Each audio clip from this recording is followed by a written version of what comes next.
یہاں ایک بہت اہم بات عرض کرنے جا رہا ہوں.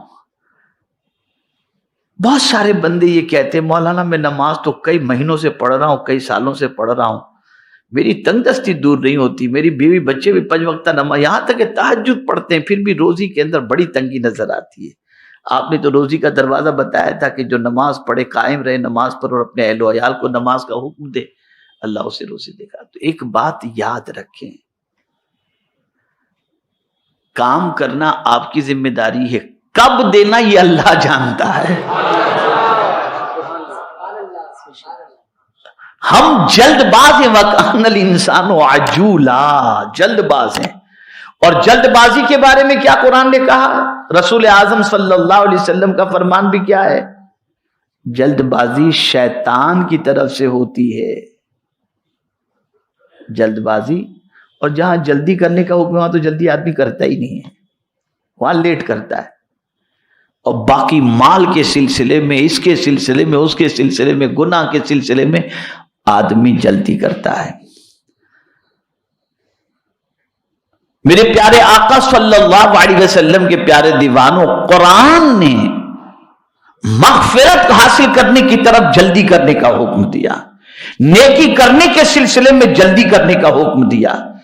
بچے بچی شادی کے لائق ہو جائیں تو شادی کرنے میں جلدی کا حکم دیا، انتقال ہو جائے تو دفن کرنے کے لیے جلدی کا حکم دیا، نماز کا وقت آ جائے تو جلدی سے ادا کرنے کا حکم دیا، گناہ ہو جائے تو توبہ کرنے کے لیے جلدی کا حکم دیا.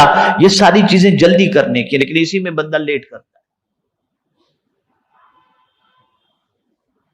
اسی میں بندہ لیٹ کرتا ہے. تو عرض یہ کر رہا تھا، اللہ عز و جل جانتا ہے. اس کو بھی اسی آیت میں اللہ نے فرمایا ان اللہ بالغ امرہ قد جعل اللہ لکل شیء قدرا. دلیل دے دی اس نے. اب ترجمہ سماعت فرمائے تو آپ کو انشاءاللہ سمجھ میں آئے گا. بے شک اللہ تعالیٰ اپنا کام پورا کرنے والا ہے.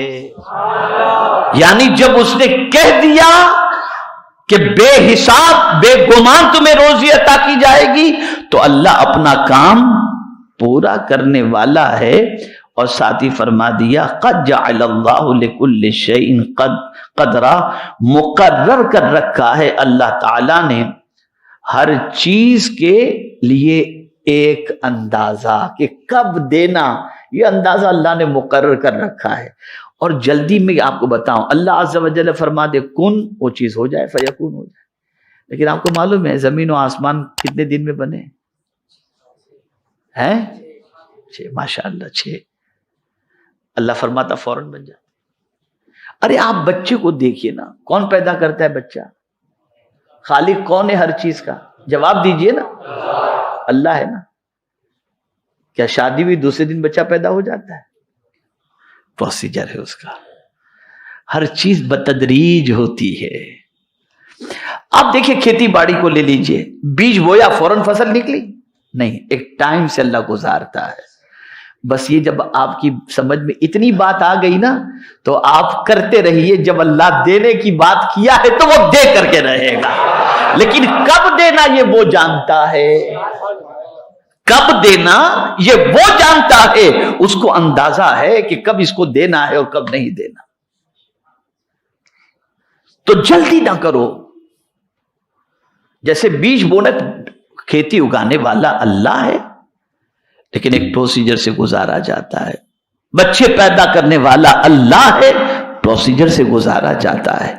یہ سارے پروسیجر سے اللہ گزارتا ہے تاکہ بندے کو یہ معلوم ہو کہ اللہ کی اپنی بھی کچھ حکمت ہے اور بندے کی بھی کچھ تربیت ہے.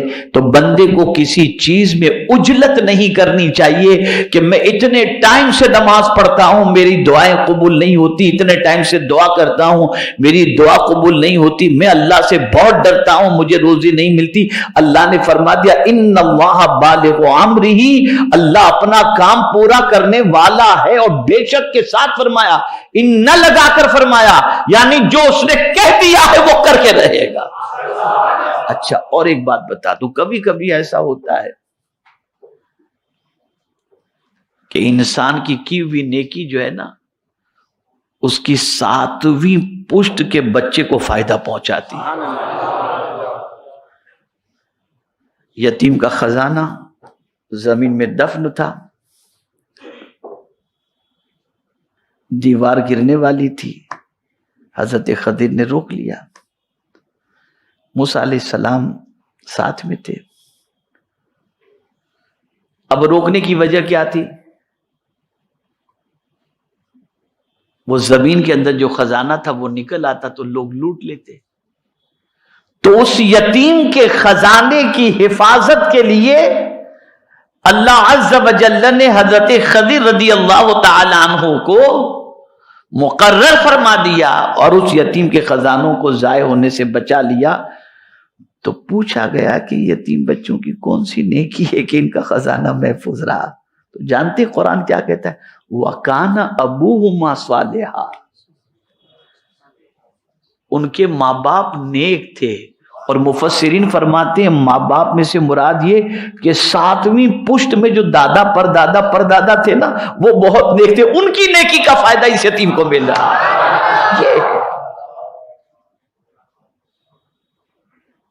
یہ ہے. خیر مختصر آج اب اس چیز کو ذہن میں رکھو کہ دیے ہوئے اوراد و وظائف جو قرآن و احادیث میں ہیں اس کے فوائد اپنی جگہ پر، اس سے انکار نہیں کیا جا سکتا، لیکن رب کا دیا ہوا فارمولہ کسی فارمولے سے کم نہیں ہو سکتا. اس کا دیا ہوا فارمولہ 100% یقینی ہے اور اس نے کہہ دیا اللہ سے ڈرو، ایسی جگہ سے تمہیں رزق دیا جائے گا کہ تمہارا گمان بھی نہیں پہنچے گا. تو رزق کا دوسرا دروازہ ہے اللہ سے ڈرنا. کس سے ڈرنا؟ اور اللہ سے ڈر کر کے کرو. میں جھوٹ نہیں بولوں گا تو یہ کاروبار ٹھنڈا پڑ جائے گا، یہ کسٹمر بھاگ جائے گا. نہیں، تم کسٹمر پر بھروسہ مت کرو، اللہ پر بھروسہ کرو. تمہارے حصے کا رزق مولا تمہیں عطا ضرور کرے گا اور تمہیں مل کر کے رہے گا. اب گناہ بڑھتے جا رہے ہیں، رزق میں تنگی بڑھتی جا رہی ہے، گناہ چھوڑو.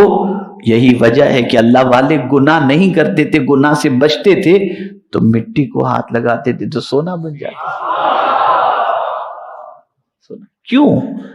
ان کی نگاہیں بھی پاک تھی، ان کی زبان بھی پاک تھی، ان کا وجود بھی پاک تھا. وہ ہر چھوٹے سے چھوٹے گناہ سے بھی بچنے کی کوشش کرتے تھے.